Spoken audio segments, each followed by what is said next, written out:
ท่านสมมาตร พลเสนา รองประธานสภาแห่งชาติตั้งหน้าให้คณะประจำสภาแห่งชาติประกอบคำเห็นในวาระกองประชุมสมัยสามัญเทื่อที่เก้าของสภาแห่งชาติสุดที่เก้าในวันที่9มิถุนายน2025ตั้งหน้าให้คณะประจำสภาแห่งชาติประกอบคำเห็นใส่บทรายงานของรัฐบาลเกี่ยวกับการจัดตั้งปฏิบัติแผนพัฒนาเศรษฐกิจสังคมแห่งชาติแผนงบประมาณแห่งรัฐและแผนเงินตรา6 เดือนต้นปี2025และทิศทางแผนเวียดหยุดสุม6 เดือนท้ายปี2025ติดพันกับการจัดตั้งปฏิบัติ2วาระแห่งชาติและการแก้ไขปัญหาเข็งห้อนทางด้านเศรษฐกิจโดยเสนอให้รัฐบาลสืบต่อแก้ไขบางปัญหาที่สำคัญ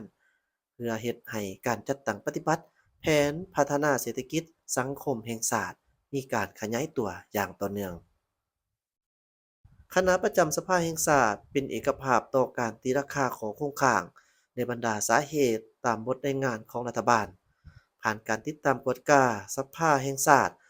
เห็นว่าบางขาดหมายมีความคืบหน้าน้อยและมีความเสี่ยงที่จะบ่บรรลุได้ตามมติสภาแห่งชาติการเก็บกำข้อมูลตัวเลขสถิติและการค้นคว้าวิจัยเพื่อรับใช้การประเมินการจัดตั้งปฏิบัติบรรดาขาดหมายของแผนพัฒนาเศรษฐกิจสังคมติดพันกับ2วาระแห่งชาติยังมีข้อจำกัดและบ่ทันจะแจ้งเท่าที่ควรมอบให้รัฐบาลเอาใจใส่จัดตั้งปฏิบัติในระยะ6 เดือนท้ายปีให้มีผลสำเร็จตามขาดหมายเช่นการจัดตั้งปฏิบัติพันธะเศรษฐกิจสังคมแห่งชาติติดพันกับบรรดาหลักการขาดหมายได้เวียกจุดสุมของวาระแห่งชาติว่าโดยการแก้ไขความยุ่งยากทางด้านเศรษฐกิจการเงินยังบ่ทันเห็นได้ผลเด่นการปฏิบัติวาระแห่งชาติว่าโดยการแก้ไขปัญหาเสพติดยังบ่ทันเข้มงวดเด็ดขาดยังมีสภาพการลักลอบค้าขายยาเสพติดการเสพติดและปรากฏการณ์ย่อท้อที่ปรากฏขึ้นในสังคมย้อนติดพันกับปัญหายาเสพติดอัตราการเติบโตของเศรษฐกิจมหาภาคขยายตัว 4.5% แต่การพัฒนาเศรษฐกิจสังคมในระยะปัจจุบันยังบ่ทันไปตามทิศสีเขียวและยืนยงถึงแม้นว่าเศรษฐกิจมีการเติบโตแต่ยังอาศัยคะแนนการขุดค้นทรัพยากรธรรมชาติขายวัตถุดิบเป็นหลักเฮ็ดให้สิ่งแวดล้อมถูกทำลายอย่างหนักหน่วงสร้างผลกระทบแรงทางด้านสังคมเฮ็ดให้ประชาชนยังมีหางเสียงจมว่าหลายเงื่อนไขการทำมาหากินของประชาชนได้รับผลกระทบบ่น้อย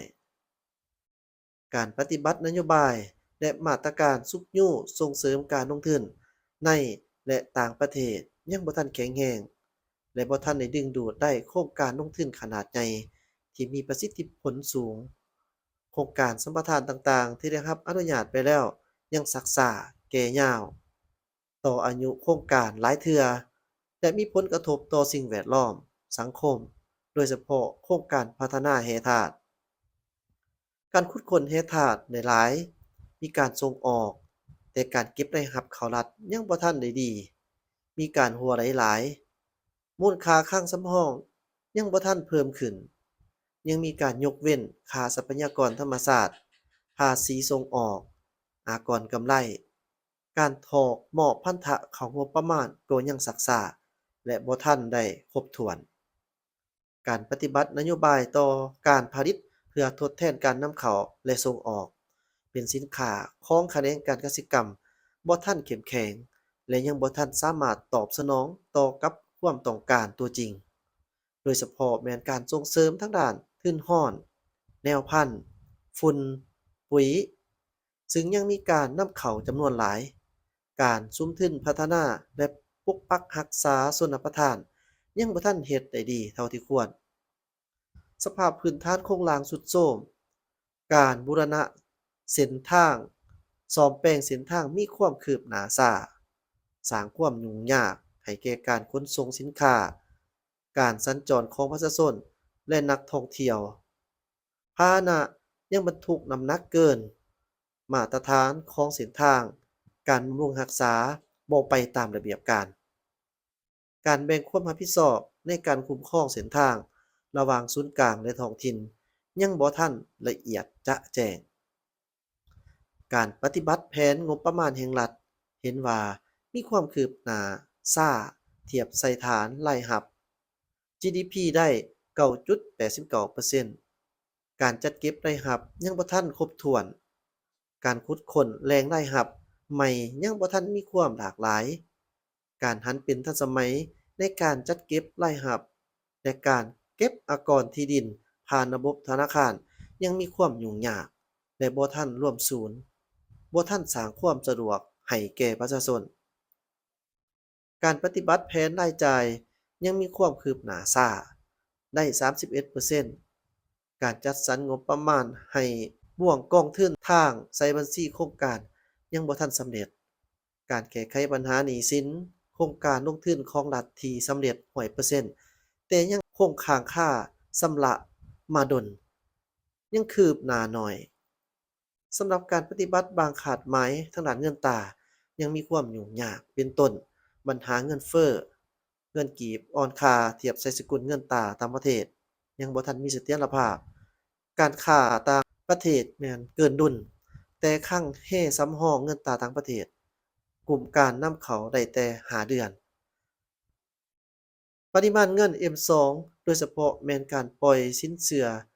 ยังปฏิบัติน้อยๆให้แก่ประชาชนผู้ที่มีความจำเป็นในการพาณิชย์โดยเฉพาะแม่นการสนองทุนให้แก่ผู้ประกอบการวิสาหกิจขนาดกลางขนาดน้อยและจุลวิสาหกิจซึ่งบ่ทันกว้างขวางและทั่วถึงการปฏิบัติขาดหมายในขอบเขตวัฒนธรรมสังคมยังบ่ทันได้ตามมติสภาแห่งชาติ ถึงว่าการปฏิบัติหลายขาดหมายมีความคืบหน้าและท่าเอียงดีขึ้น แต่ก็เห็นว่ายังมีหลายด้านที่มีความยุ่งยากเป็นต้น ปัญหาขาดแคลนครูอนุบาลและสันประถม การลาออกของครูหรือครูอาสาสมัครอยู่ในเขตชนบท การปะละการเรียนชั้นมัธยม คุณภาพการบริการปิ่นปัวระบบประกันสุขภาพยังบ่ทันสอดคล้องตัวทางด้านการเงินระบบการบริการฝากท้องและการเกิดลูกที่มีแพทย์ช่วยการขาดแคลนแพทย์การซักยาวัคซีนกันพยาธิบ่สามารถลงเคลื่อนไหวได้ตามแผนการ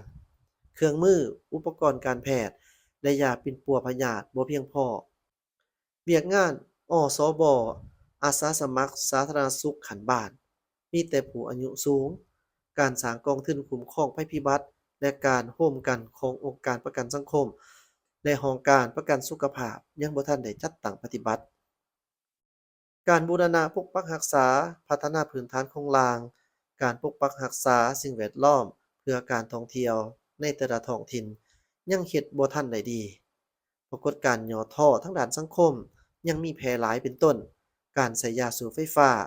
คอลลาเจนที่ผสมสารอันตรายต่อสุขภาพ การแพร่เชื้อพยาธิ SIV/AIDS ปัญหาการคุ้มครองสถานบันเทิงและอื่นๆ